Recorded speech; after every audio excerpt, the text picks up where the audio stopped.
A few years ago, India began to improve its defense capabilities in order to compete with the rest of the world. But as they say that hunger continues to grow, India is now eyeing becoming a major defense exporter too.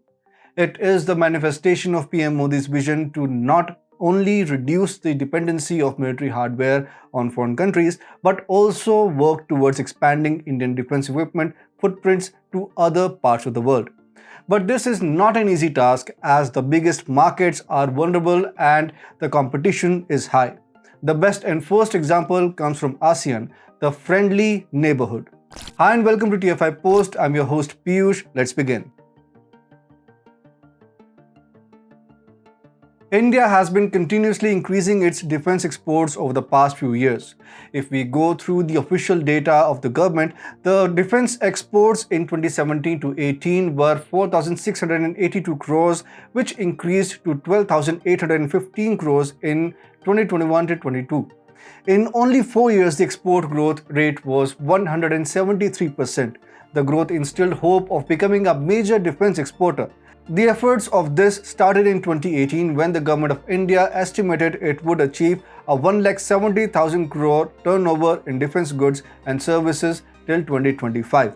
Along with 12 military platforms and weapon systems were also identified for production. Later in 2019, it was reported that New Delhi was looking for markets around the world and 85 countries were identified that could eventually prove to be the potential buyers of Indian military equipment. The work started and the rest is history. Indonesia, Malaysia and the Philippines were among the 85 countries that were represented. And this ASEAN region has now become a battleground that is witnessing the strain between India and South Korea. No, it's not a conventional war, and I have not deviated from the defense export topic.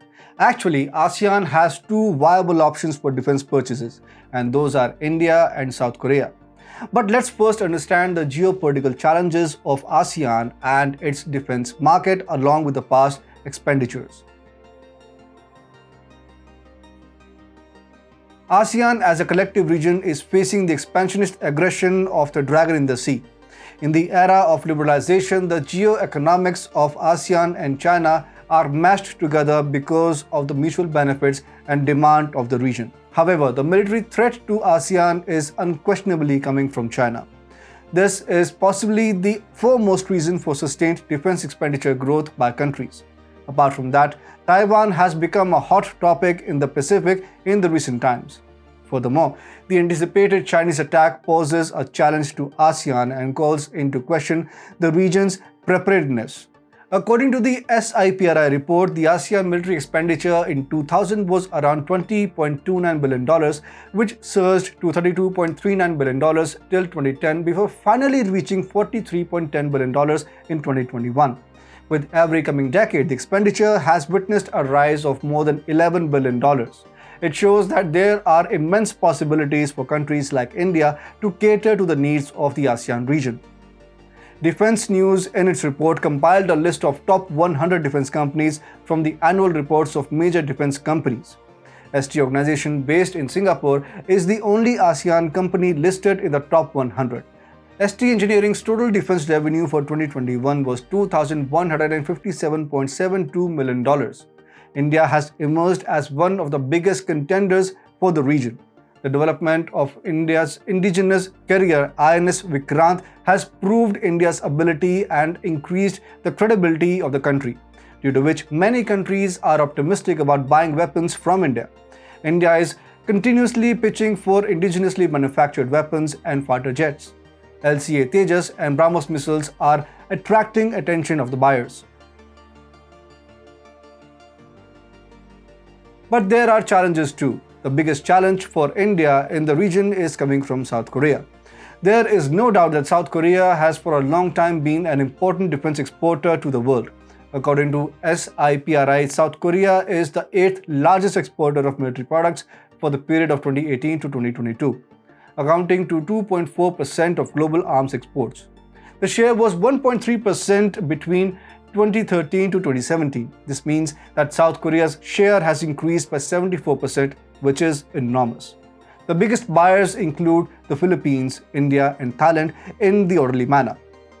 However, in recent times, India has shifted its defense procurement from foreign to domestic manufacturers. India has pitched to ASEAN countries in an attempt to export Made in India equipment. The Philippines stunned the world by signing a $375 million deal with India for a shore-based anti-ship BrahMos version in 2021, which is currently being implemented. New Delhi is also in negotiations with Jakarta regarding BrahMos. In meantime, India has lost its LCA Tejas deal with Malaysia to South Korea's FA-50 fighter jets. Malaysia's defense trade with South Korea and Turkey is growing. South Korea is fructifying its technological advancement, which it obtained as a result of technical transfers in the past. It is also believed that Seoul is competitively pricing component equipment. Over the past 5 years, the Philippines has emerged as the top purchaser of South Korean weaponry, with Indonesia and Thailand following closely behind. In addition, Vietnam, Myanmar, and Malaysia have taken part in South Korean ASEAN defense collaboration. So, although South Korea has significant advantages over India, the market of ASEAN is expanding, creating a possibility for every global player, and undoubtedly, India enjoys preference. Furthermore, the unprecedented challenges that India has overcome have demonstrated that New Delhi has the potential to emerge as a major defense exporter in the region.